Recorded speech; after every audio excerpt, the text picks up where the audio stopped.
Question number 45 of test series 12 is from steel structures, and in this question it is asked that for the given figure what is resultant stress, say sigma, on the weld. Now there will be two stresses that will be induced. One will be direct stress and second will be bending stress.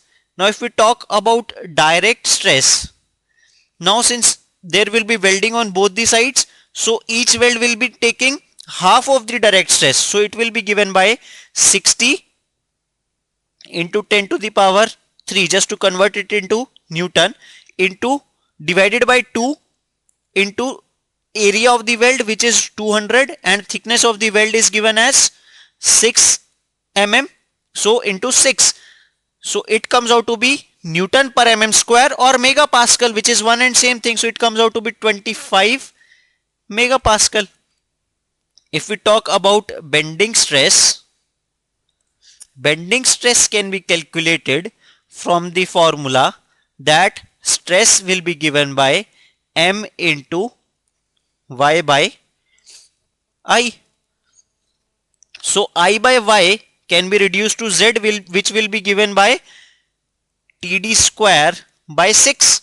So upon substitution we can calculate tau as m, which is given by 60 multiplied by 7.5 or 75 mm into 10 to the power 3 to convert kilonewton into Newton, multiply by 6, that is lever arm of this concentrated force, divided by 2 into 6 into 200 square. For one side of the weld we are dividing it by 2, which comes out to be 56.25 megapascal.